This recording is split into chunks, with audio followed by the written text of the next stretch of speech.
You're listening to episode 2 of the CMD Project. I'm your host, Daniel Lackey. Today we have a special guest. We've got Christian Barrientos. Is that how you say it? Very nice. Very nice. Is that it? I got the roll on it? Yeah, the roll. You got it.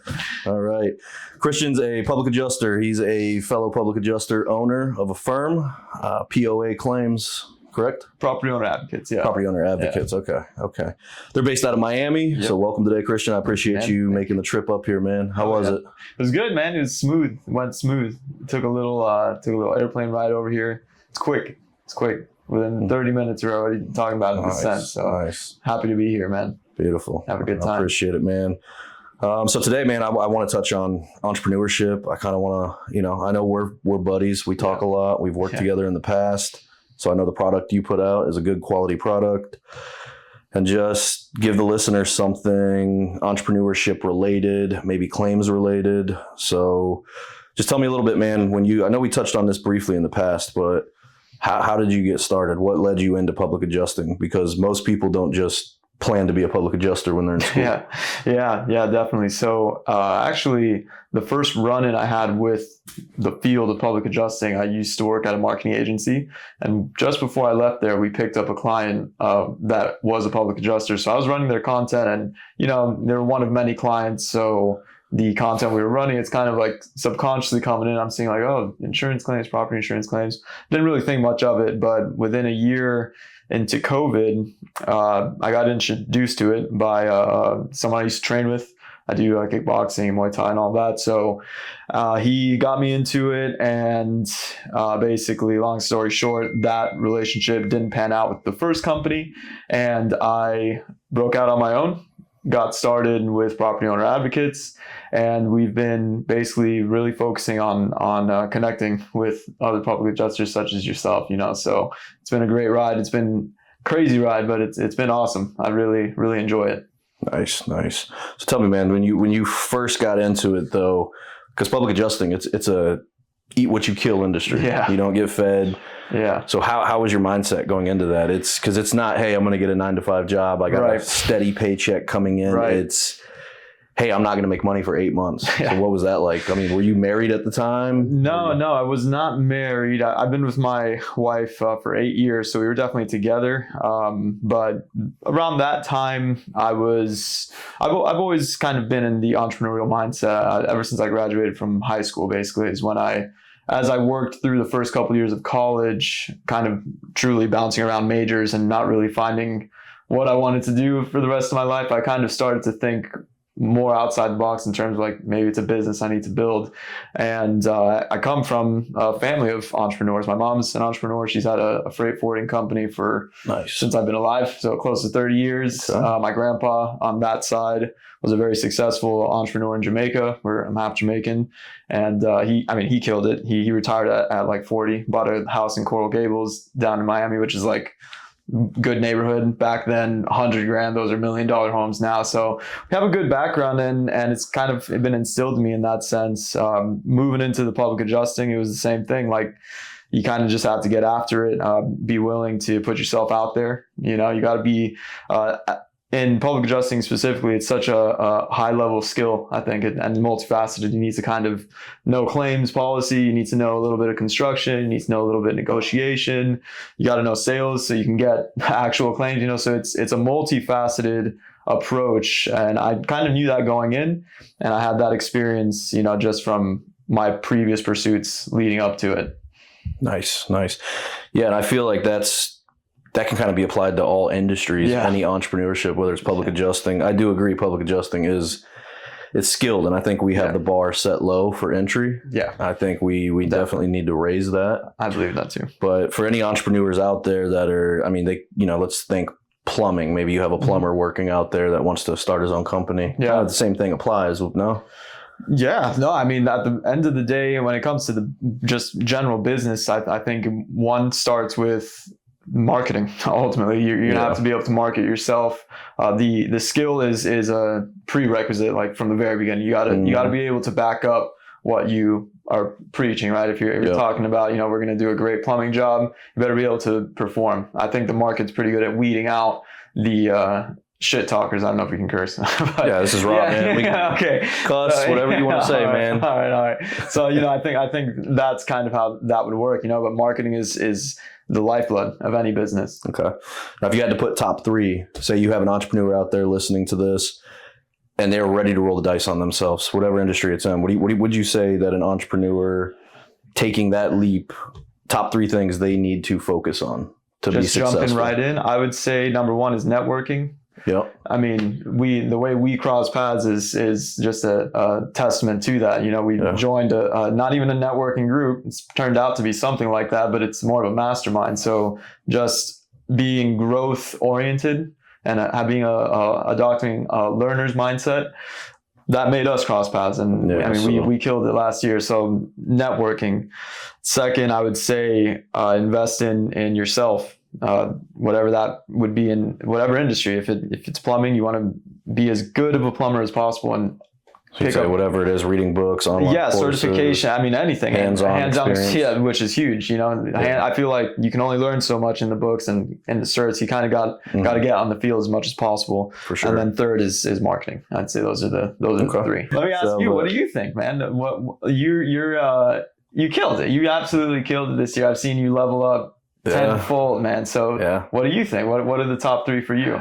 I mean, top 3 for me, I agree with yours, but mine are a little different. I think number 1 is mindset. Okay. You've got to have that nobody's going to fucking stop me mindset. Yeah. You've got to have that mindset of, even if I fail, so what? I'm just going to go back at it. Yeah. Like Rocky and Apollo Creed and Rocky 1, man. Rocky didn't quit. You've got to have that no quit, gritty attitude about you and just fully believe in yourself. And I think that starts with shifting your mindset from I can't do this to I can absolutely do this and I'm going to do this, which eventually will be I'm doing this. Yeah. And then I did it. Yeah. Number 2, I'd say marketing. Marketing, which I think encompasses sales as well. Sure. You've got to be able to sell. Yeah. You've got to be able to market. And I think that kind of ties into always learning, reading books, doing online courses. Yeah. Maybe you're not a sales guy. They've got clubs out there that specifically work on speaking, public speaking. So you've got Toastmasters out there. You've got books on negotiating. Because at the end of the day, sales is nothing but solving a problem and with some negotiation sprinkled in. Sure. So, like getting to yes. The other one I love, what is it? Chris Voss. Never split the difference. Never split the difference. Yes. Classic. I use that to this day. Classic. Every day I implement little bits and pieces, but point I'm trying to make is it would definitely be learning. Yeah. Learning as much as you can, which ties into sales and marketing. And then number 3, you've got to be finance savvy, as in if you land your first big job, you don't know when that next one's coming. Yeah. Say you make 20 grand on a job, don't go spending 20 grand. You've got to set a reserve. You've got to get your processes in place so you are financially okay to get through to that next big job. Right. And I think that's a really fine line to toe too as well, because you want to, we've seen it, and you try and scale maybe too fast or too slow. There's a balance to be stricken in terms of that cash flow in and how you allocate it. That's what I've run into this year is like, okay, so how do you be a good steward of that capital and make sure that whatever I figure reinvesting or investing into the business, that it has a return as well. You don't want to just be sinking money into, Yeah, you definitely want to be well thought out on what you're implementing into your business if it costs. Yeah. I would tell any business owner though is if you can afford it, business coach. Like we do with the mastermind, business coach. Yeah. Some sort of, you've got to surround yourself with people that know more than you. Right. You don't want to be the smartest guy in the room. Right. That's not how you grow. You want to be constantly challenged. Right. So when it comes to actually like running what you're doing now with CMD, you recently started what's the restoration side? Water wranglers. Water wranglers. We're starting that So up. you're kind of pivoting. What do you think of the kind of approach of kind of what do you call it? Multiple streams of income rather than relying, especially in our industry. That's a whole rabbit hole. But what do you think about diversifying your streams of income and building separate businesses? I think it's very smart. Yeah. I think it's one of the best things you can do as a business owner. Yeah. I see a lot of business owners get stuck in stuck in their ways. Yeah. They figure something out that works. Right. They end up creating a job for themselves, and they do that for 20 years.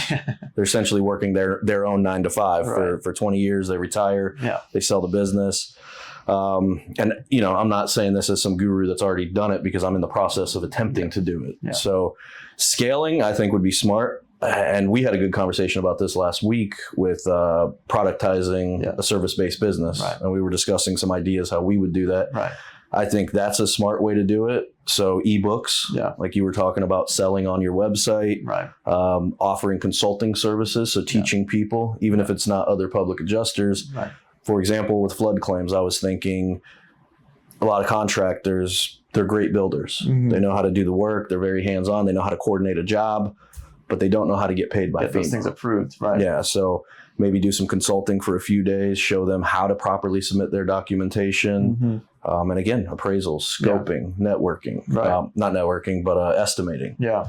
So just kind of being a full service-based firm, Yeah. but then also other businesses. Yes. But the thing, and this is the caveat where it can kind of be a double-edged sword, because with CMD, my public adjusting firm, being full service where we're doing all of the above, Mm-hmm.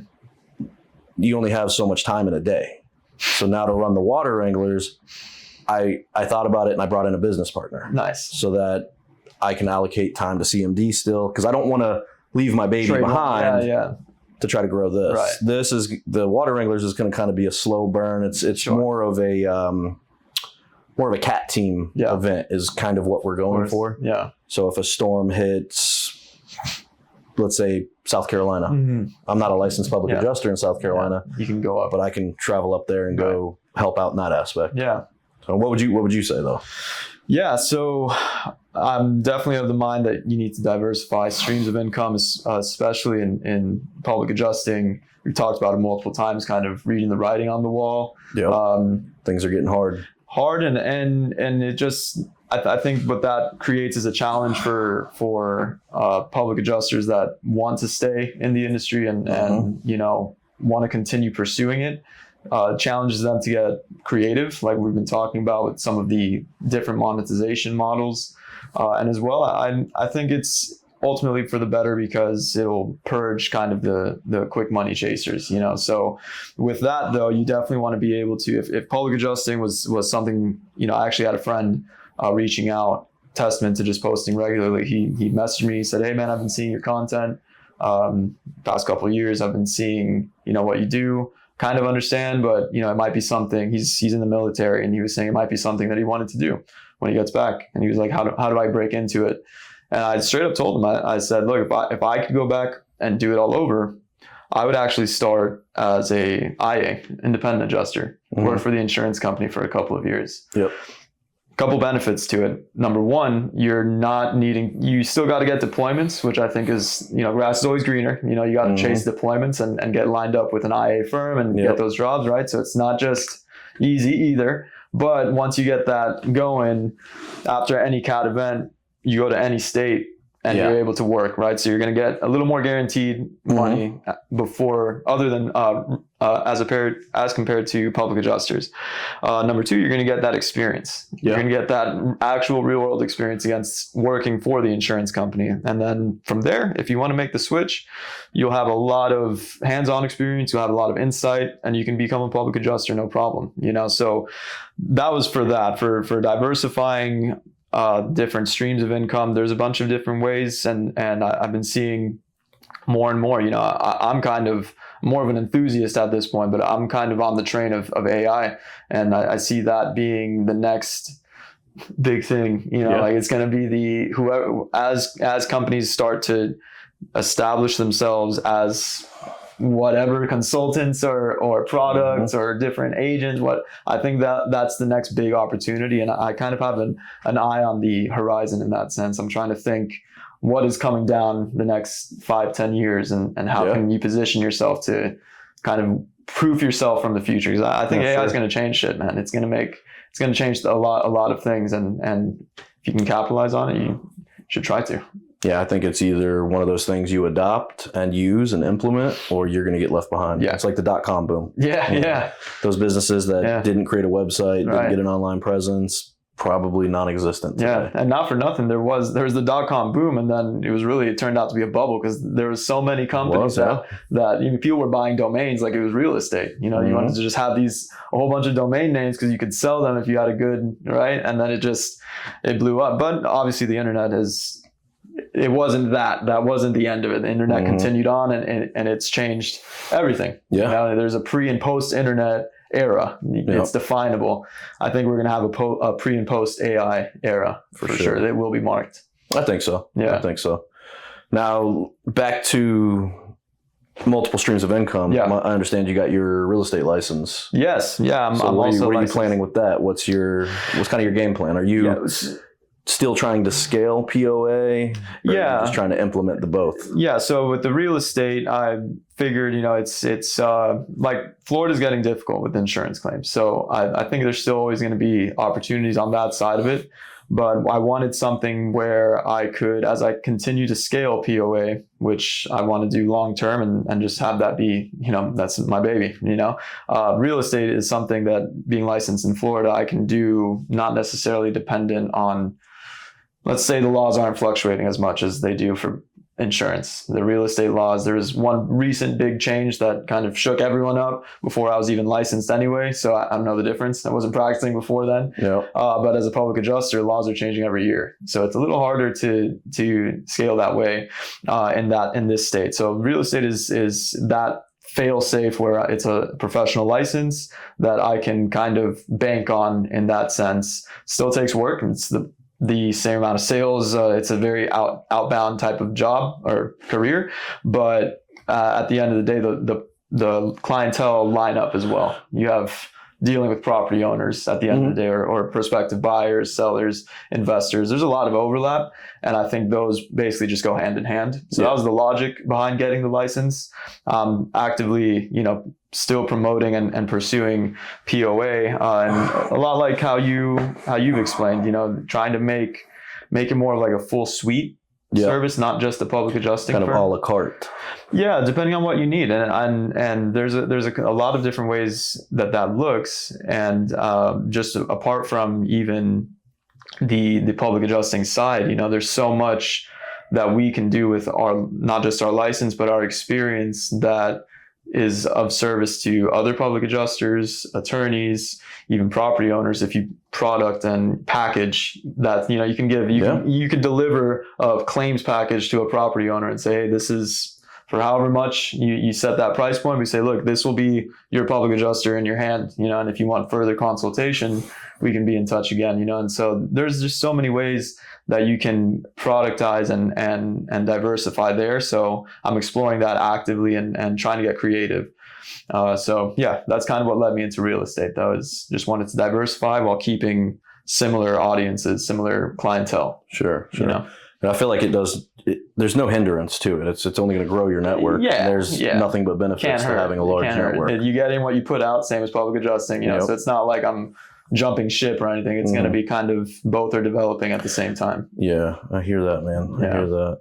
So like we were talking, because I know we've talked about this the last couple of weeks, maybe even a month. Yeah. We've been discussing, because I feel personally, and this leads to my next question, what would you say to maybe a newer public adjuster out there right now? Maybe they've been doing it 6 months, and us more veteran guys who've been doing it for some years, we're seeing the writing on the wall. We're seeing these legislative changes that are favoring the insurance companies fully, and the consumers are getting raped. Yeah. What would you say to them to where they are able to flourish for a prolonged period of time and not just fizzle out? So the first thing I would say, and I don't know if you advise any of your adjusters to do this, but don't quit your day job. At least not in the beginning. You know, I think that there's cases for both. It really does depend on the person. I guess I'm a little more conservative in that sense. And for the record, I did quit my day job when I jumped into public adjusting. So I did. I'm just the all in or all out guy. I did too. And it's paid off. Obviously, it wasn't a mistake. But for certain people, it might create some stress, right? So that would be the first thing, is kind of take it seriously and align yourself with the right company is probably the next most important thing. Is choose the right company. Yes. Don't just sign. So let's give some advice on that. Yeah. And this I think can apply to realtors. Oh my God, wherever. So what would you say to look out for? Number one, me would be non-compete. Should have 1, 2, 3. Yeah. Non-compete. Yeah. non-compete. Yeah. No, non-competes are a non-starter. Definitely none of those. But beyond that, I would say look for a company that you feel you can grow in terms of, it's not just about a company that's like, hey, you need to bring in this amount and this is the split and that's it, you're on your own. Like I try and create an atmosphere at POA is more of like a learner's environment as well as performance driven, but learning. We're trying to get better. We're trying to be as competent as possible. So there's a lot of support, teamwork, and camaraderie there. We're there to help each other. Whatever we need to step in and help out with, we do that. So for me, if I was going to go interview somewhere, I would be very much leaning into the team aspect more so than the split. Don't chase the right, nice split. Don't get greedy at an 80-20 split. If they're going to give you 90-10. Because I've heard horror stories. You have a horror story of your own from what I understand. Yeah. And I hear tons of roofers, especially in the roofing industry. Yeah. They'll build their pipe $300,000-$400,000 and the owners don't pay them. Right. So how do you sniff that out? Is it a gut feeling? If they're going to have you sign a non-compete, there's probably an element of that because they're insulating themselves to not have to, right?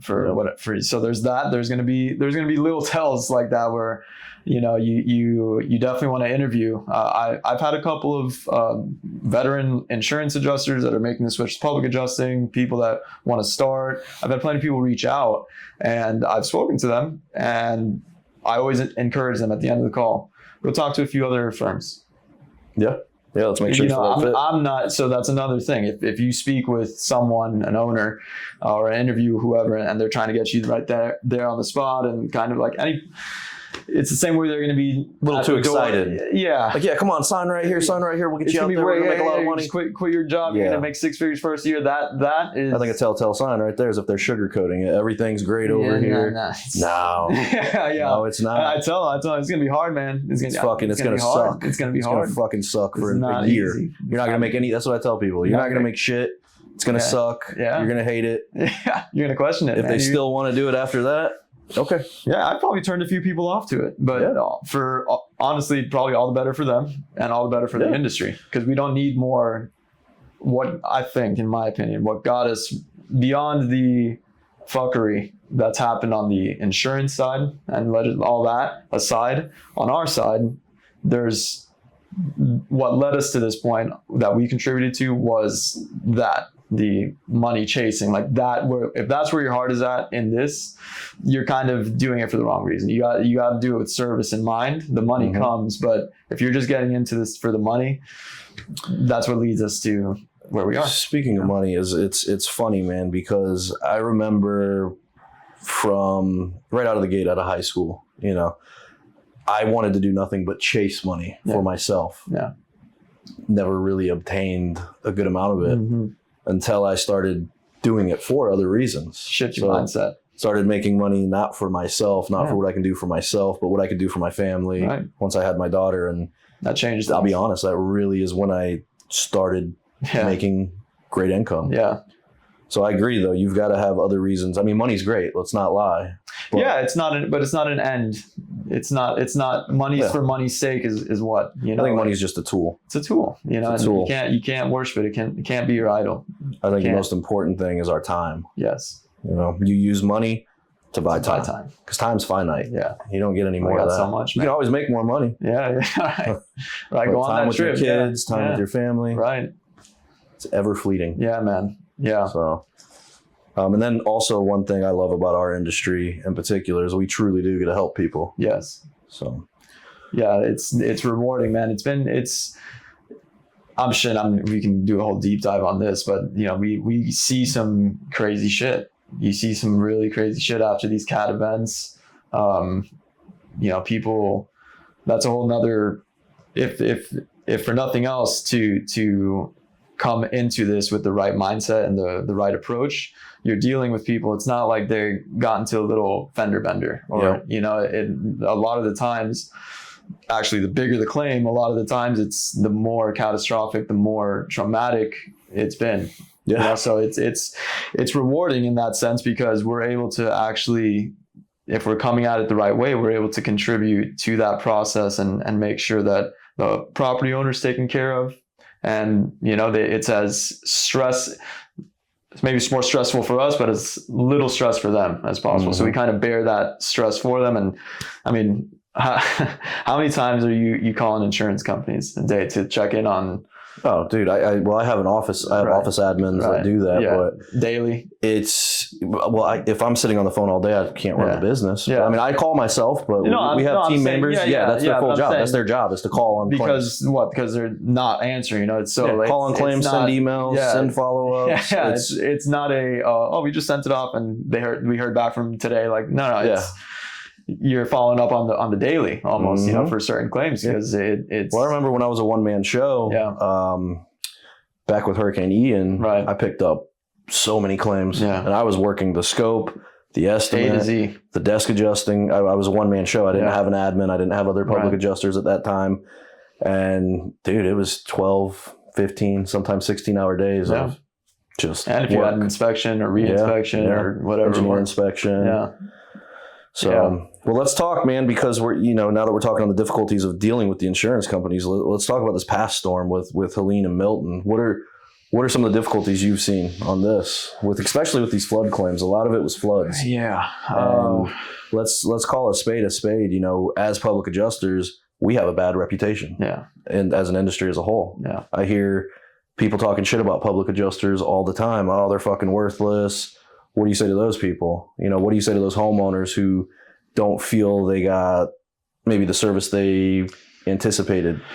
Yeah, I mean, at the end of the day, there's something to be said. Again, you have the fly-by-night adjusters that are going to come in, and it's not just adjusters, it's contractors, it's everyone. You're going to have those, and that's why it's really important for everyone to be informed consumers. There's a lot of education that needs to take place on that side of it. But on the other side, these flood claims, you've worked a good amount more than I have, but this was something different. And I've even heard that from the insurance side, field adjusters for the insurance company, that this has been a whole different ballgame. I spoke about this. The craziest I would say that was just like out of left field was during the supplemental process. We're having requests I even had requests for signed affidavits from every contractor that touched that site to attest to the work that was done and that it was reasonable and necessary to be incurred. I mean, that, for those that don't know, I mean, that's just completely unheard of. Yeah. You know, like it's kind of a crazy ask as well, because you're going to literally chase every single contractor down and have them sign an affidavit. And what is the relevance? Because at the end of the day, the policy is between who? The insurance company and policyholder. Yep. So if anything, and I got around it this way, I had the policyholder just sign, you know, and say, this is the work that's being done, and they went through. So it's kind of like a hurdle that was easily overcome, but why did they put the hurdle in the first they're creating so many hurdles. Why bother? One I've ran into a lot during this storm is the SPOLs. They're rejecting our SPOLs, trying to strong arm the insured into signing their SPOL. Because of the dollar amount. Yeah, and I'm saying absolutely not. You guys, the policy states we've got to submit a SPOL. Nowhere does it state that we have to sign your SPOL and submit that. Yeah. So you're going to accept this. Right. And you're going to release the client's money. Right. And there's also a difference, because I've gotten rejection letters from the sworn proof of loss, but it's more like a boilerplate letter. So you're saying they were holding up. Oh, they were holding it hostage. Yeah, holding it hostage. It was only a handful, only like maybe 4 or 5 of them. But though. Yeah. So that's crazy.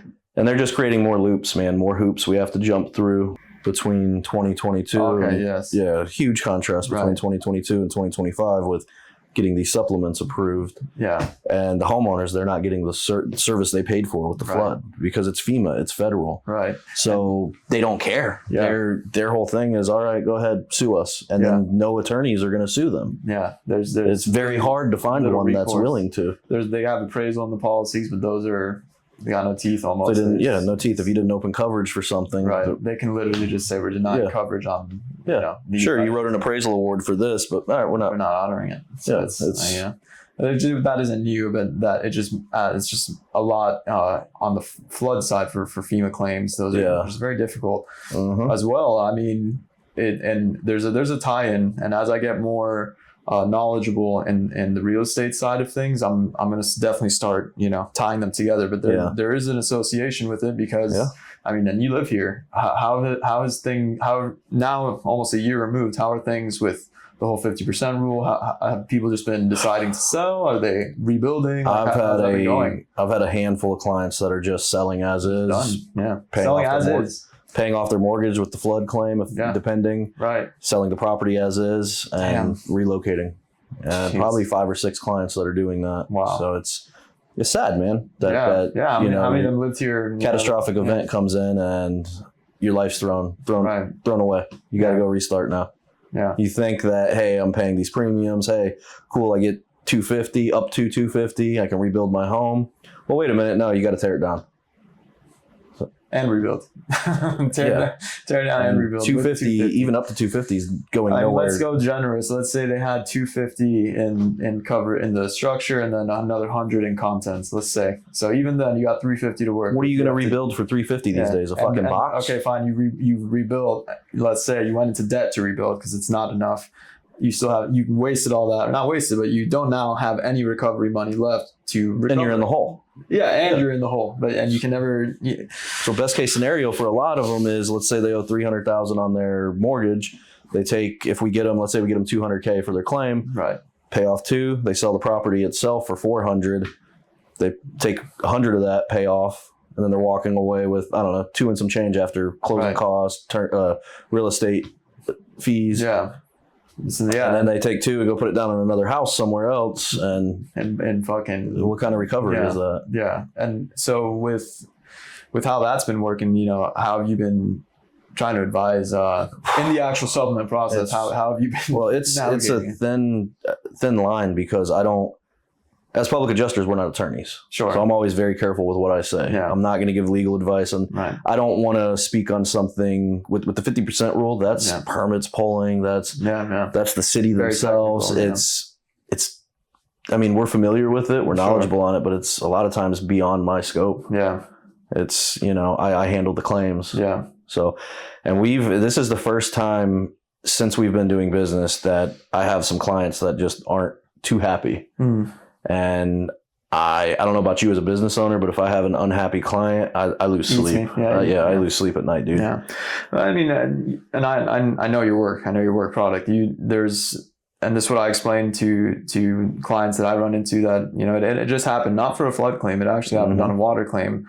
And he wasn't even frustrated. He was frustrated, but he wasn't really even frustrated at me or my service. It was more of the circumstances of the policy. Yeah, that's what it came down to, and I explained that to him, and he totally understood, and he ended up even leaving me a glowing review. But the disconnect, I think, is between the agent, policyholder, and then if they ever need to file a claim, insurance company when they get involved. But it really all starts with the policy, and I've been trying to speak with more insurance agents and pick their brain and see what's going on there, because what I initially thought, and this was out of ignorance because this isn't really the case, but what I initially thought was, man, these agents must be selling shit on a stick to these guys, because these policies suck.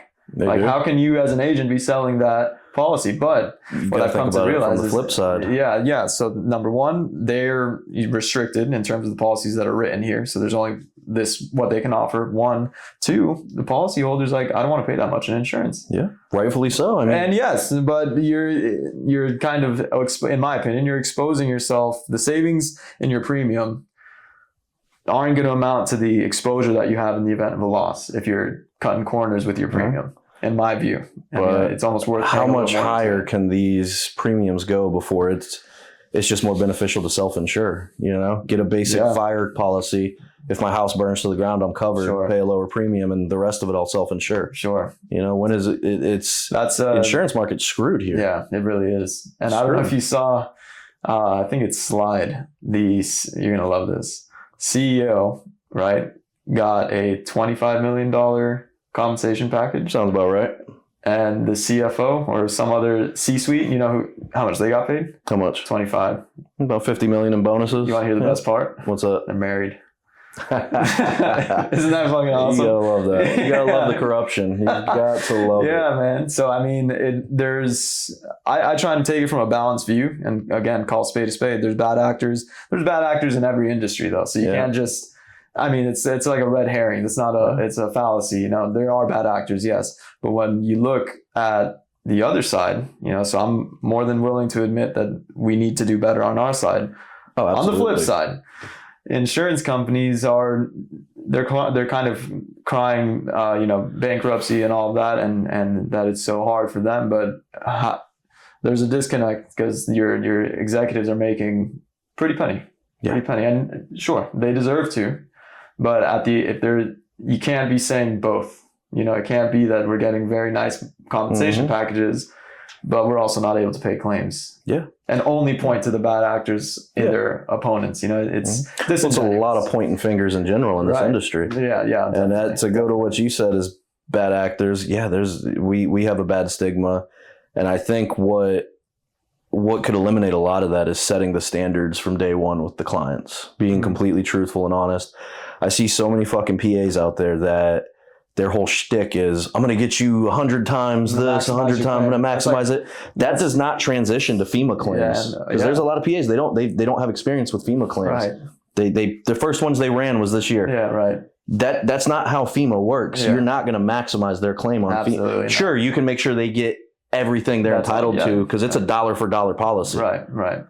But the way I've marketed during floods, I'm not going to maximize. I'm not going to guarantee you I'm getting you that 250. Right. Absolutely not. This is a premium service for us to handle your claim, meet with the adjuster, write up the estimate, handle your contractor, put you in contact with it. It's a premium service when it comes to flood. It's a quarterbacking. Now, quarterbacking. Now, when it comes to private carriers, absolutely. Yeah. I'm going to get you not going to guarantee anything again, but. Right. My track record. When it comes to that, a ton. The most famous number, you see it thrown around a lot, and it's from a study. I got sent the link. Yeah, 727% increase when you work with the public adjusters. The nutshell of the findings, and that was a Citizens report. Yeah, Citizens Florida from the insurance. Yeah, it's an old one. It's like 2008, 2007 study. But it speaks for itself. There's a lot of challenges when you're working the claim. So I always set the right expectation with the client, and that just looks like, hey, look, at the end of the day, you can only get paid what you're owed, right? So there's no way for us to really push this over the edge and guarantee that you're going to get this crazy amount, because at the end of the day, the facts of the claim are the facts of the claim, and that only comes up to a certain dollar amount. That said, you're going to advocate strongly, and the insurance company is going to want to lowball and want to not meet that number, and that's the real value of having the public adjuster, because if not, you're just going to be doing it yourself with less experience, less documentation probably, and a lot more variables for it to go wrong. So I love the idea of just quarterbacking. Like, that's really what we do, because we on a flood claim, yes. And well, even in a private carrier claim. In general, we're quarterbacking the claim and making sure that I also like to say, the insurance company, there's guidelines, right? So we also help make sure that everything stays within those guidelines, right? And those guidelines in terms, not insurance companies guidelines. No, not those guidelines. I'm talking about statutory. Okay, yeah.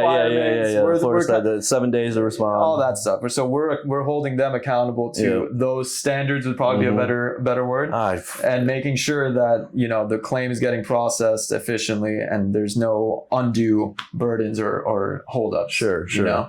So that's the value. The public adjusters, the good ones, are able to do that very effectively. Yeah. And I'd say, due to the bad stigma we have, I am fully in favor. I was actually watching they had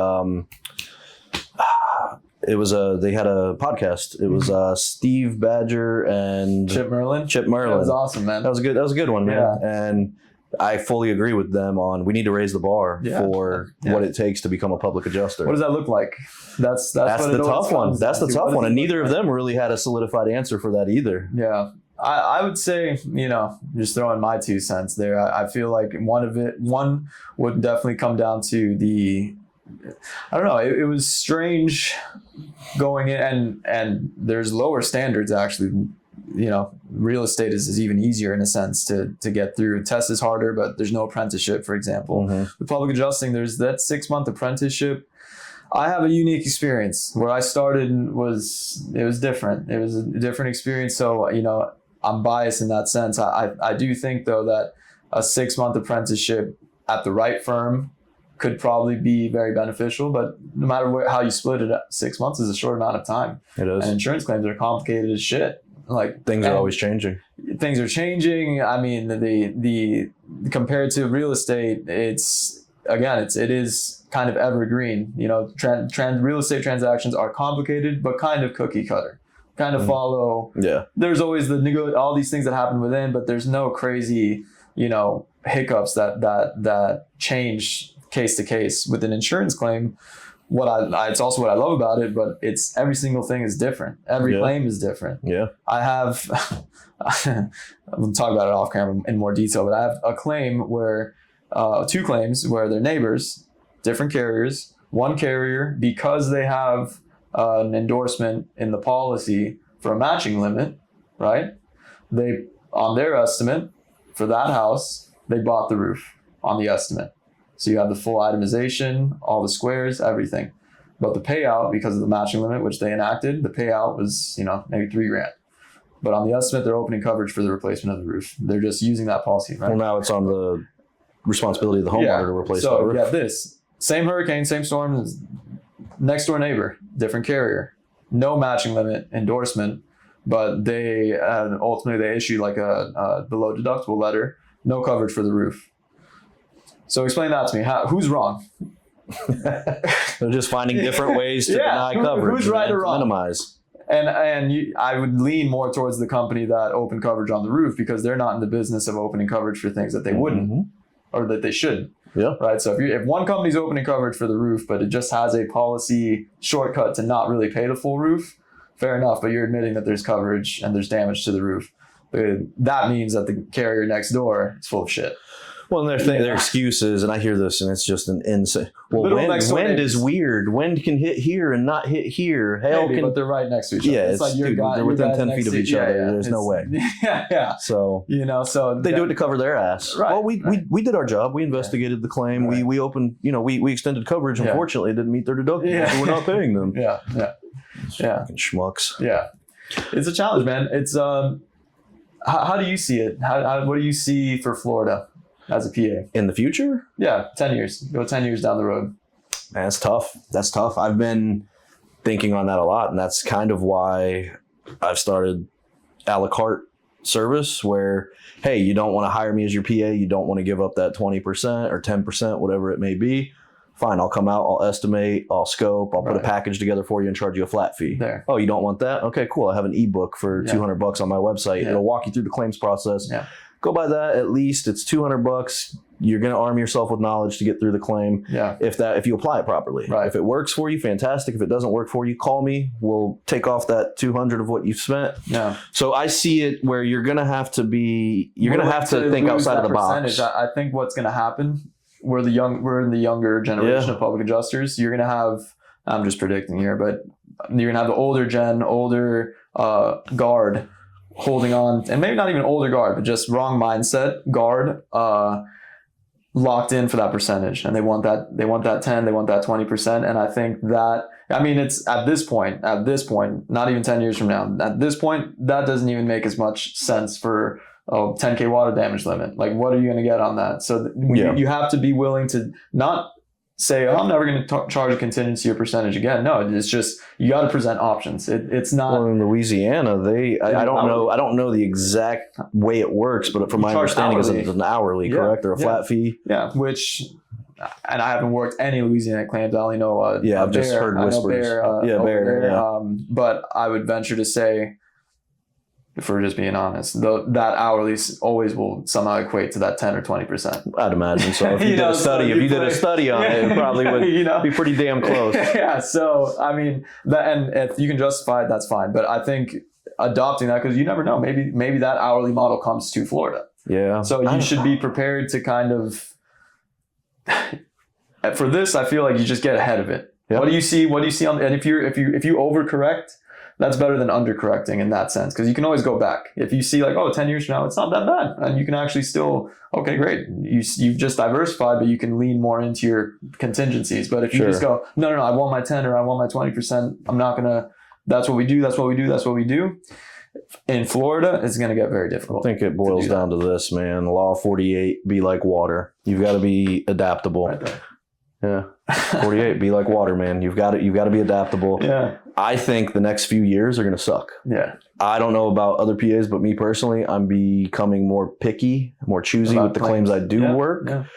I'm trying to obviously target more commercial. Sure. I advise clients not to file a claim. I just had one. Dude. I just had one. I'd say about 30% of the things I review or get pictures of or go out and inspect. It's not worth it for anybody. Yeah, dude. If I go to a 4-year-old roof and it's missing 2 shingles, dude, just repair it. It's 4 years old. Yeah. Now, if I go to that same roof and it's 20 years old, it's double layer shingles and it's missing 2 shingles, let me review the policy. Let me see what sort of coverage is in there, and we may have something here. Right. So, but it just all depends, man. But also at the same time, hurricane deductibles are getting bigger. So if you've got a $15,000 deductible, you've got a 12 square roof, dude, just find a roofer and do the roof. Right. Because you're not going to eat that deductible. Yeah. And sure, you might find some collateral, some this, that, but is it really worth the fight? Yeah. After that $15K deductible on a small home, what are you going to, you're going to put in 8 months of work and get them what, $6K? Yeah, if that. Yeah, and it's I think for PAs that are in Florida, and I'm not the first to say this, I'm pretty sure I've heard Vince say it. You got to long term just look for a multi-state like solution. Like you got to be able. We're in Texas now. We're licensed in Texas, yeah. So that's one great state. California, I've been trying, but they're, wouldn't you know it, a lot of bureaucracy. Yeah. To get licensed there, a little more challenging. And I like where your head's at with that, because that's kind of, you've got to implement CAT teams. Yes. Like last year I went and bought an RV. Yeah. I got the big 8x14 trailer out there. Yeah. And this goes back to the mindset of there's nothing going to stop me, dude. Right. Wherever it hits, I'm going and I'm helping homeowners, and I'm going to do some work in some aspect. Right. Louisiana, Georgia, Texas. I'm going to go on the road for a few months. Yeah. So it's just but in Florida, go ahead. No, go ahead. In Florida specifically, though, I think the pendulum is fully in favor of the carriers right now. I think the next 2-3 years, it's going to be a ton of appraisals, which is why we're doing a lot more appraisals ourselves now. I know we've exchanged appraisals. Yeah. You work appraisals for me. I work appraisals for you. Yeah. I would advise public adjusters to start doing that. Get good at estimating. Get good at that. Get good at networking. I see so many public adjusters where they're afraid to talk to their competition. Oh no, that's my competition. I don't want to talk to him. Yeah. No, dude, we're stronger, united. We need to come together. And that's one thing I love about Vince is how over the last 6-7 years since he started producing his stuff is we now sort of have our own little public adjuster community where we're friends with each other. Yeah. Storm hits Miami. Oh man! I guarantee I'm going to go down there and I'm going to be fine. You got room to stay. Yeah, I got you, brother. Something hits here. Yeah, it happened last year. Yeah, we got to just touch on that. This guy right here, I can't give you more of a glowing endorsement, man. Thanks, buddy. You are truly. I will brag about you to even other people that I know, and they, my family. I reference you. I'm talking to Dan. You are an upstanding fucking guy, man. Thanks, buddy. You do good work as a professional, but what's more important than that is you're a great person. You are a really good person, man. Well, that's character, man. You got to do the right thing. Yeah, always. Got to, and it's going to lead to good things if you do the right thing. Yeah, you pay it forward. And that goes to the horror stories I hear about firm owners not paying their employees. Dude, even if I fire a guy, I'm still going to pay him what he's owed. Yeah, right. He put the work in. Yeah. So, but I appreciate that, man. Yeah, of course, man. Of course. But any last advice, man? I think we're close to an hour. Yeah, entrepreneurs or PAs out there, what do you have for them? Let's say, all right, let me ask you one last question. Let's say there's somebody out there right now and they're rolling the dice. They're ready to make that leap. Or did I already ask this? I don't. You might have, but let's give it another shot. Okay, let's give it another shot. So let me try to switch it up a little bit. So let's say there's an entrepreneur out there and they're just getting started. Let's say they've already rolled the dice. They're started. Let's say it can be anything from they got into roofing sales, which can be incredible money if you do it right. Let's say they could have been into PA. They're in a market where they've got to do sales and they've got to. They eat what they kill. Yeah. What they're waking up tomorrow morning. What's your advice to them to make some money? Yeah. Okay. Make money that day. That would be literally you're going to start with that mindset is how do I, and it doesn't have to be, you're not going to make $1 million in the day, but how do I make some cash today? What would be the path of least resistance? That'll be one. And then obviously that takes some time to develop, but while you're developing that, it's very easy to kind of get bogged down in the short-term lack of results and get discouraged. So you got to just put your fucking nose to the grindstone and don't look up until you've made some progress and just get after it. You know, don't overthink it. It's if you're in a service-based business, you got to be talking to people you're going to be servicing, you know, and that's whatever industry. If you're a roofer, they're not reliant. They've jumped a lot in and put on their public adjuster's hat, but they're not necessarily reliant on insurance restoration. So if I was in roofing sales, I'd be knocking for even the older looking roofs on the retail side and saying, hey, when's the last time that you had your roof inspected and then drove by, it looks a little worse for wear, you know, you might want to consider